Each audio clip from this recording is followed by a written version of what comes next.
We would like to thank you, Vega Hotel, for this amazing experience. Me and my friends all get to learn amazing things about dinner etiquette while also while having the practice with real food, amazing food, by the way. And it was very fun because we not only get to know the theory, but also could implement it and how we can use it.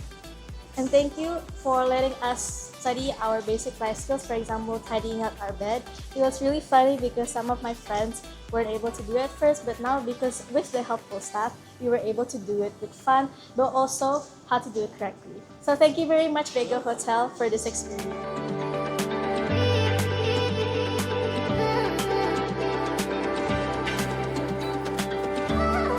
Perkenalkan, saya Rega Gustalopa. Di sini saya posisinya F&B Manager di Vega Hotel Gading Serpong.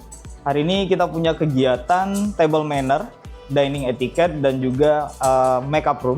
Jadi anak-anak itu diajarkan dari pagi kita start buat Table Manners. Habis itu mereka diajak ke kamar biar bisa tahu gimana caranya Makeup Room, biar bisa diimplementasikan di kehidupan sehari-hari. Dari anak-anaknya antusias semuanya. Dan reaksinya cukup bagus, rata-rata semuanya udah tahu, dan penyampaian juga lebih gampang, dan juga anak-anak lebih aktif. Semoga kedepannya nanti bisa dipakai untuk kehidupan sehari-hari, baik secara table manner-nya ataupun makeup class-nya. Terima kasih atas attention-nya hari ini, dan terima kasih atas waktunya. Bye.